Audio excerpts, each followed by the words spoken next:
Chapter 4 हम लोग कर रहे हैं इकोनॉमिक्स का। अच्छे सुनिए, मैक्रो इकोनॉमिक्स बीकॉम सेमेस्टर 2 का हम लोग कर रहे हैं चैप्टर 4 मनी एंड इन्फ्लेशन। सबसे पहले मनी के बारे में समझना है। बहुत बार हम लोग पढ़े भी हैं मनी के बारे में। Money is what money does. Money वही है जो सब कुछ कर सकता है और करवा सकता है। पैसा के लिए तो कोई भी काम करते हैं ना, समझ रहे हैं? तो मनी वही है जो सब कुछ कर सकता है और करवा सकता है। क्लियर? मनी के लिए एक जनरल कंसेप्ट है कि उसका एक्सेप्टेबिलिटी होना चाहिए। Money piece of paper, coin, कुछ भी हो सकता है, उसका समाज में जनरल एक्सेप्टेबिलिटी होना चाहिए। मनी के लिए मेन चीज़ है जनरल एक्सेप्टेबिलिटी। जैसे पुराना 500 का नोट या 1000 का नोट जो बंद हुआ था, वो वाला अगर किसी का घर में 500 का नोट है और 1000 का अगर नोट है तो क्या वो करेंसी है अभी? क्यों? क्योंकि उसका जनरल एक्सेप्टेबिलिटी बंद हो चुका है। समझ गए? तो मनी के लिए ज़रूरी चीज़ क्या है? General acceptability. तो मनी का simple definition, money is what money does. Definition लिखेंगे तो money is a piece of paper, coin and anything but necessary element is general acceptability. Clear है? आगे बढ़ें।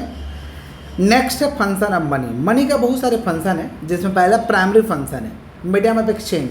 लेन देन कर सकते हैं भाई, मनी के जरिए किसी भी गुड्स को ले सकते हैं और दे सकते हैं, मीडियम ऑफ एक्सचेंज। दूसरा आपका मेजर ऑफ वैल्यू। किसी भी चीज़ का हम लोग वैल्यू को ज्ञात कर सकते हैं। बोलते हैं ना कि भाई आटा 40 रुपये किलो है तो चावल 60 रुपये किलो। कैसे बोल पा रहे हैं?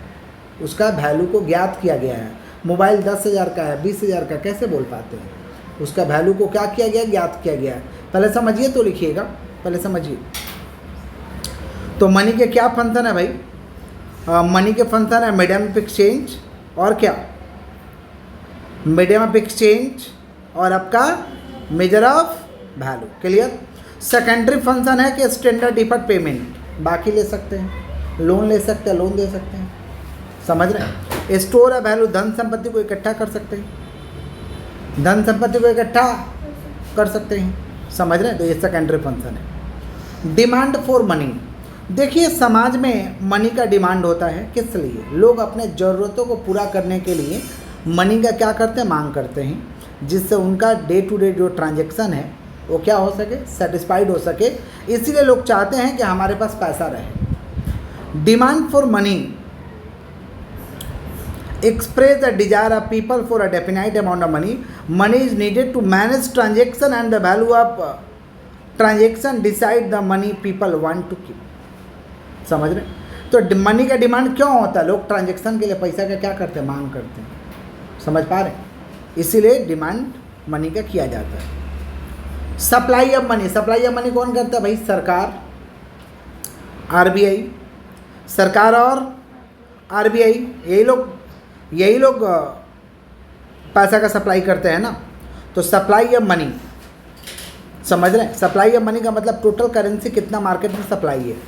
सप्लाई ऑफ मनी एक नियमित रूप से होना चाहिए। बहुत ज़्यादा हो जाएगा तो मार्केट में पैसा ज़्यादा हो जाएगा, इससे महंगाई बढ़ जाएगा, दिक्कत हो जाएगा। समझ पा रहे? पैसा ज़्यादा होना माने महंगाई का बढ़ जाना। 1 रुपये का सामान कोई 5 रुपये महंगा, आप आराम से दे दीजिएगा क्योंकि आपके पास पैसा ज़्यादा है। आप बार्गेनिंग नहीं करिएगा, आपको महंगा नहीं लगेगा। समझ रहे हैं क्या बोल रहे हैं? पहले 5,000 का अगर कोई मोबाइल ले लेता था तो बोलते थे 5,000 का मोबाइल लिया है। अभी लोग 50,000 का ले रहे हैं। क्यों? क्योंकि उस समय सप्लाई ऑफ मनी मार्केट में कम था। अभी सप्लाई ऑफ मनी ज़्यादा है तो लोग 10,000 के नीचे तो फ़ोन ही नहीं लेते आजकल। लेकिन एक समय था कि 5,000 का फ़ोन लेना मैंने बहुत बड़ा अमाउंट हुआ। समझ रहे हैं क्या बोल रहा? 5,000 के फ़ोन जो लोग लेते थे वो हम बोलते थे भाई धनी है। अभी एप्पल लोग लेता है तब भी लोग नहीं बोलता कि धनी है। समझ रहे हैं? एक समय ऐसा था। इसी को हम कहते हैं सप्लाई ऑफ मनी। क्लियर है क्या? आगे बढ़ें। नेक्स्ट, मनी सप्लाई को मेजर किया जाता है। इसके मेजर करने के लिए कंपोनेंट है जिसका नाम है M1, M2, M3। M1, M2, M3, M1, M2, M3। समझ रहे हैं क्या बोल रहे हैं कि नहीं समझ रहे? M1, M2, M3। आगे बढ़ें हम लोग। बोलिए हाई पावर्ड मनी क्या होता है? हाई पावर्ड मनी क्या होता है? हाई पावर्ड मनी का मतलब होता है जो करेंसी गवर्नमेंट ऑफ इंडिया ने, रिजर्व बैंक ऑफ इंडिया ने इशू किया है। जो करेंसी मार्केट में काम करता है उसी को कहते हैं हाई पावर्ड मनी। अरे जो आपके पास पैसा है, जो आपके पास पैसा है उसी को क्या कहता है? High powered money. क्या कहते हैं? High powered money. जो गवर्नमेंट ने करेंसी यूज किया, जो करेंसी आपके पास है, आरबीआई ने जो करेंसी यूज किया वो आपके पास है, that is called high powered money. कुछ भी खरीद सकते हैं, समझ रहे हैं। आगे बढ़े हम लोग। Next, money multiplier. Money multiplier का मतलब होता है कि initial amount of deposit converted into bigger amount. Money multiplier कहता है कि थोड़ा सा जो रुपया जमा हुआ उसको हम बिगर अमाउंट में कन्वर्ट कर देंगे। बैंक में ऐसा होता है, थोड़ा थोड़ा करके लोग पैसा जमा करते हैं और बहुत लोगों से बैंक पैसा लेता है तो उसका एक बड़ा अमाउंट खड़ा हो जाता है। इसी को हम क्या कहते हैं, मनी मल्टीप्लायर। समझ रहे हैं क्या बोल रहे हैं। मनी मल्टीप्लायर को हम लोग निकालते हैं रिजर्व रेशियो से। रिजर्व रेशियो निकालने का formula 1 divide by reserve ratio. 1 divide by reserve ratio, 1 divide by क्या, रिजर्व रेशियो। आगे बढ़े हम लोग। नेक्स्ट है आपका इन्फ्लेशन। इन्फ्लेशन का मतलब क्या होता है, certain increases prizes of goods and services. अचानक से वस्तु और सेवा का दाम बढ़ जाएगा, उसको इन्फ्लेशन कहते हैं। अचानक से वस्तु और सेवा का दाम बढ़ जाएगा, उसको क्या कहते हैं, इन्फ्लेशन। समझ रहे हैं क्या बोल रहे हैं। इन्फ्लेशन 2 तरीका का होता है, demand pull, cost push. Demand pull, cost pull. Demand pull माने मांग ज़्यादा इसीलिए प्राइस बढ़ रहा है। गुड्स का मांग ज़्यादा, बहुत लोग डिमांड कर रहे हैं। देखते हैं कि भाई टमाटर का डिमांड ज़्यादा है, टमाटर कम हो जाता है, दाम बढ़ गया।